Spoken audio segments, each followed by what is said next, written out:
Takže čau, vítejte na druhém videu v kanálu XCookies. Dneska si ukážeme, jak stáhnout Bandicam, jak ho cracknout. Určitě mnoho lidí ví, jak stáhnout Bandicam, ale méně lidí ví, jak ho cracknout. Toto vlastně ten crack je. Crack je vlastně, že budete mít plnou verzi a připínám, že je to nelegální.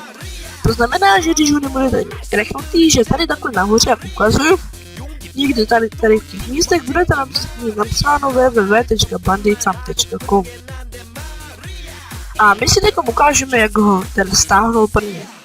Stáhneme si ho na www.bandicam.com.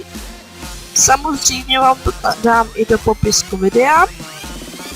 A tady si ho stáhneme Download Bandicam. Teď tady máme dvě možnosti, jak se ho stáhnout, buď tady ze Softoniku, anebo z Bandisoftu. V čem je rozdíl? Bandisoft podporuje Bandicam, na to Softonic ten ho nepodporuje. A taky musíte stáhnout ještě jeden program. Já jsem teda zkoušel taky Softonic a musím říct, že vůbec to nešlo otevřít ten Bandicam. Takže když stáhnete, tak si ukážeme, jak ho cracknout. Najdeme ho na www.uloz.to. Doufám, že to vyhledá. Ano. Tady napíšeme.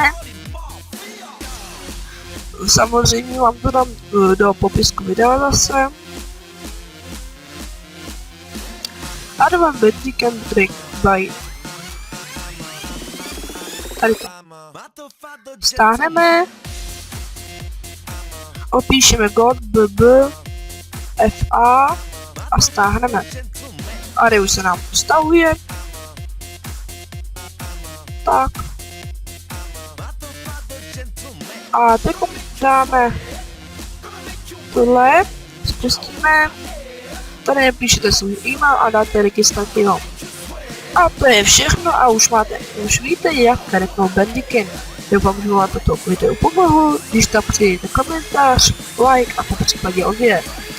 www.youtube.com/user XCookies. Můj YouTube kanál. Děkuji za sledování a příště naschle.